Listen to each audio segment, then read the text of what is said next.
I wanted to ask another question, a little bit off topic.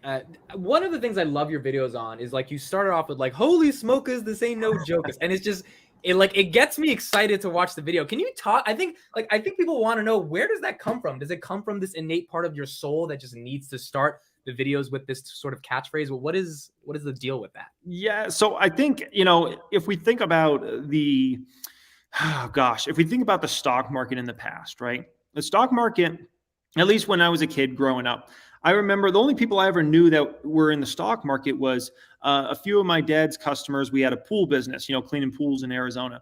And I remember like a few of the older retiree folks, we worked a lot in the retirement community, right? Would have maybe like a CNBC on the TV or something like that. And so, investing back then was very much you do that when you're like 60 years old, and you're like well off or something like that, right? And coming on YouTube, and there was really no one successful yet in the finance space. I just knew I had to bring a fun side to that, and especially to the younger generation, and make folks feel like you could be 19 and invest, right? Like when I started when I was 18, 19 years old.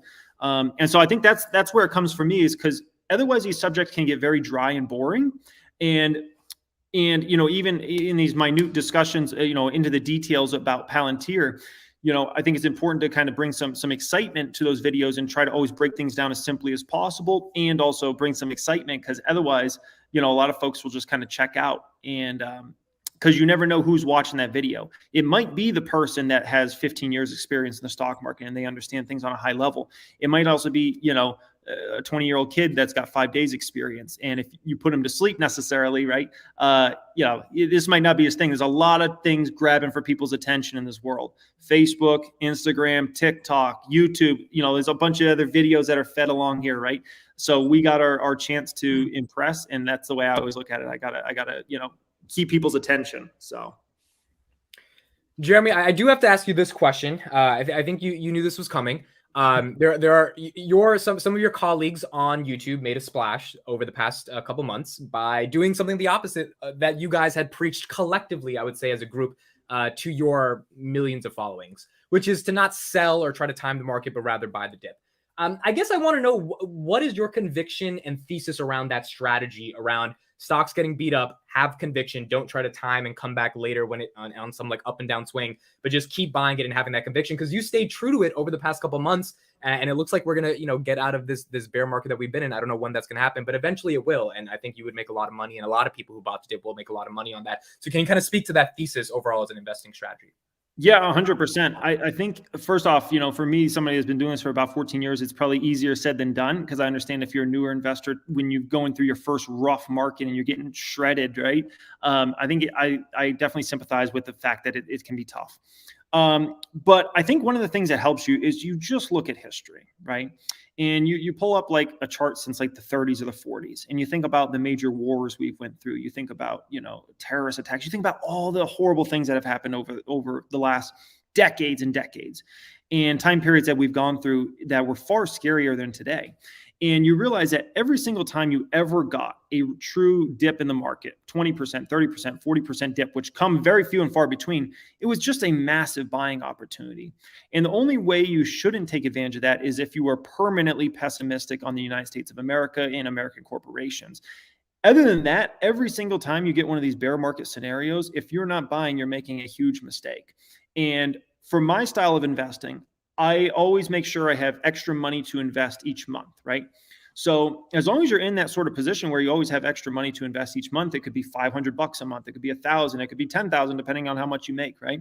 As long as you always got extra money to invest, you're always ready to buy the dip, and you should never have fear. And especially if you're young, which, let's be honest, most of the people watching our videos are anywhere between the age of 25 and 45, which is young. Which is young, life expectancy, I'm sure, is going to be, 80, 90, 100 years old in the future.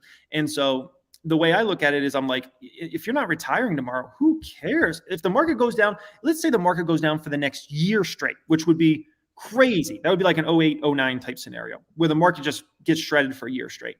That's just a massive buy the dip opportunity. And you get to just load up on shares.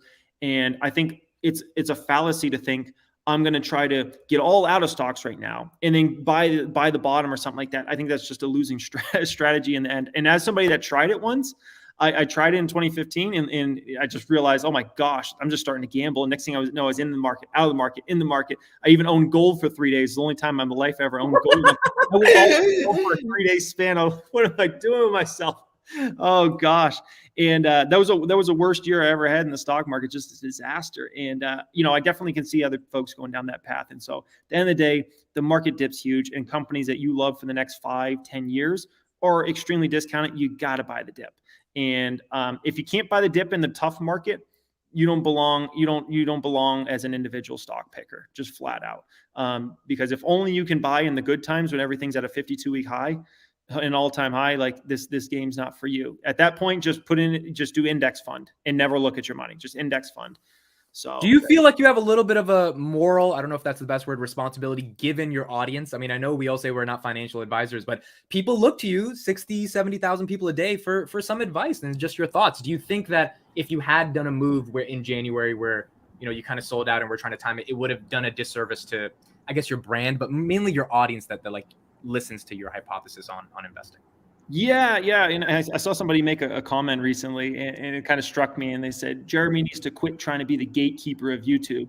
And I was like, dang, am I trying to be the gatekeeper of YouTube? And I was like, you know what? I think I am. And I don't necessarily mind it because what do they mean by gatekeeper of YouTube? I think because I was probably the first like really successful person on YouTube, and I have really strong views. And I obviously came out and attacked the strategy of trying to get out of the market, sell your portfolio. And people are like, no, you can do whatever you want, trade. And I look at that and I say, well, then that's going to be the influence on the next generation that's coming up in the stock market. They're going to think I can sell out of my portfolio and time the market. And, I think it might go down. So let me cash out my stocks and let me try to buy back in. Oh, Palantir's at 13. I don't know. It might go back down to 11. Let me sell out all of my Palantir and try to buy. That's just a losing strategy. And so I think it is a bit, and as long as I'm on YouTube, I'm probably going to try to take that wave, and the people that I really appreciate and try to promote on this platform are definitely folks that are more the people that are just like, dude, that's not the way this game. Focus on the long term. Buy the dip if it's a great company. Think about the fundamentals. Look at the balance sheet. Look at the income statement. Those sorts of things. Listen to conference calls. Do your research, and that's just the stuff I really respect. And the whole trading game, I can't get into that, which is that mentality of in and out, and trying to make the quick money. It's just, for me, it's just not the thing. And so I think ultimately a lot more people will lose money doing that strategy than if they just focused on long-term investing and buying companies they love for the next 5-10 years and building out a portfolio of 5, 10, 15 stocks if they want. Right. So yeah, that's my opinion on that. One of the things I would add too, I think the average person who's jumping in and getting involved for the first time, under a year or two, they might spend months studying a stock, a sector, an industry. But you know what no one does is understand market operations, how a stock actually gets cleared on the back end, how a bid-ask spread can change through the day. So your ability to get at a good price is completely up to someone else on a whim based on how much they want to make on your trade as a middleman between two people on an exchange. So it's important to understand that there are a lot of people out there, especially on the professional institutional side, they see all of those trades. So they can play both sides of this. They can create markets. They can connect them at better prices. All the BS we see on TV of like no commissions, best trades, we save you money. It's like, listen, these companies make billions of dollars. They're making it somewhere. And I'm not talking about just Robinhood. I'm talking about the major players here.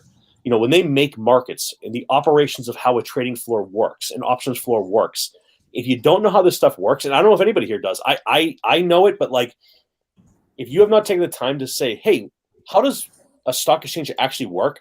I really implore everyone watching this and everyone watching all of the great guys on this show right now, their channels, understand how the markets work, to understand why things get priced the way they do, who holds them, who creates them, who moves them, who's selling them to you, right? When you have a market versus a limit order, who's filling that order and why? Why is the spread change? Because that's the fundamentals. Those are the building blocks. That is the foundation of your investing if you want to be a trader. If you want to be an investor, you don't give a shit about spreads. A 3-cent difference in the stock, who cares? I'm going to hold it for 60 years, 40 years, 30 years, whatever. 60 years. No way am I getting there. But like, if you want to be a trader and you want to be, up against HFTs who have servers sitting underneath the stock exchange, you got to understand what that means and why it matters and why you need to compete with that, because they're So you're seeing saying playing options on Robinhood is not going to get me to like, man. I'm not gonna... I won't call anybody out, and then I'm going to go back on mute for a minute. I saw someone talking about leveraging these extremely risky naked spreads earlier today on Robinhood, and he was like, "There's no risk. You make $400 a week," and I was like, "Oh my God, you'd lose $40,000 if it just goes $1 below your strike."